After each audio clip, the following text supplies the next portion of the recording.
Halo, saya Vega Ezran, registrasi Saputra NIM 67 2020 111. Saya di sini akan menjelaskan yang pertama adalah hardware pada sistem komputer. Itu dibagi menjadi 3, yaitu input unit, process unit, dan output unit. Untuk contoh dari input unit itu adalah seperti keyboard, mouse, webcam, barcode scanner, joystick, dan masih ada sebagainya. Dan untuk output unit itu seperti monitor, printer, proyektor, dan masih ada lainnya seperti headphone dan headset. Dan untuk yang ketiga adalah processing unit. Processing unit itu ada seperti prosesor, CPU, Central Processing Unit, itu seperti Intel, AMD, dan masih sebagainya. Yang kedua contoh dari processing unit motherboard, power supply, RAM, dan HDD, dan masih ada lagi.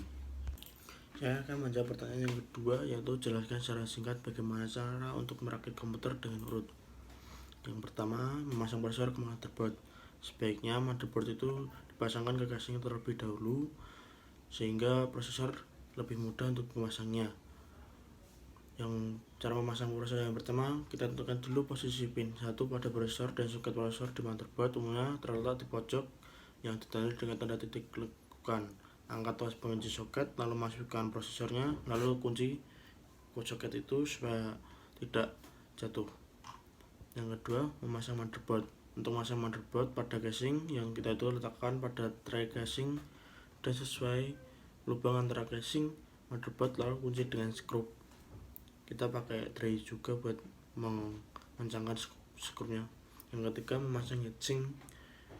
Setelah prosesor terpasang, lalu pasang heatsink supaya prosesor tidak panas. Heatsink itu seperti gel yang warnanya putih.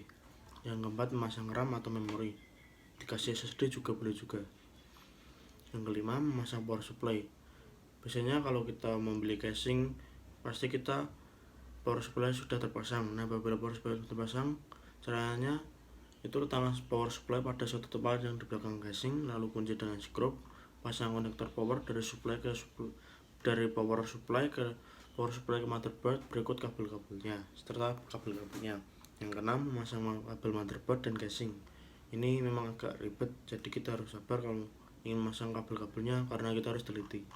Yang ketujuh, memasang drive. Yang kedelapan, memasang card adapter. Sekian, jangan lupa nanti dites apakah kalau rakitan komputer kalian berhasil atau tidak. Ya, pertanyaan yang ketiga, diami BIOS, permasalahan apa yang timbul dari bunyi bip dan bagaimana cara mengatasinya? Ada 3 pertanyaan, 1 kali bip pendek, 5 kali bip pendek, dan 8 bunyi bip pendek.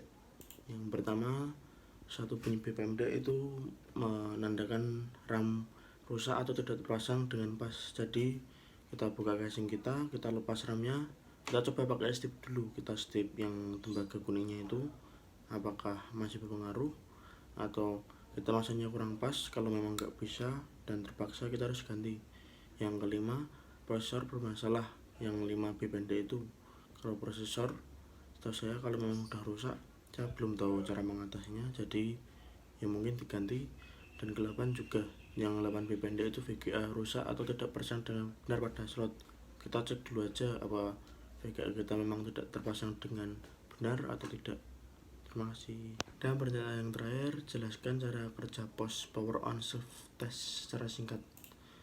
Power On Self Test atau POS adalah serangkaian tes yang dilakukan oleh komputer selama proses booting komputer atau yang pertama kali dihidupkan, yang disimpan di dalam ROM untuk memastikan apakah komponen perangkat keras komputer dan komponen pendukungnya berjalan dengan baik atau tidak sebelum BIOS menjalankan sistem operasi. Saya akan menjelaskan secara singkat cara kerja dari POS.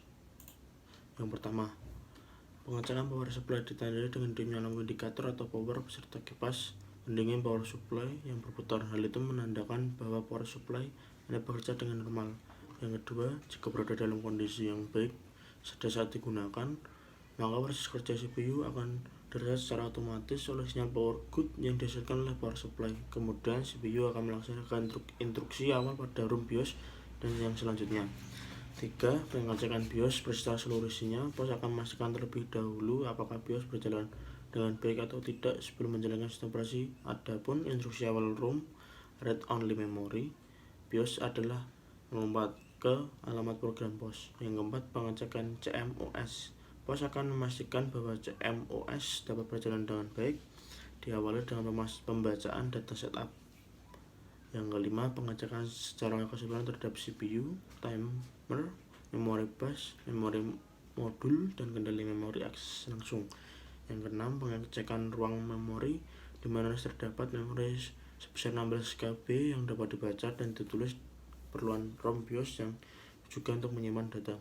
Dan terakhir, pengecekan I/O controller dan bus control. POS harus memastikan kedua kontrol tersebut dapat bekerja dengan baik dalam mengontrol proses read atau write, baca tulis data yang dimasukkan I/O untuk VGA card yang sudah terhubung dengan monitor.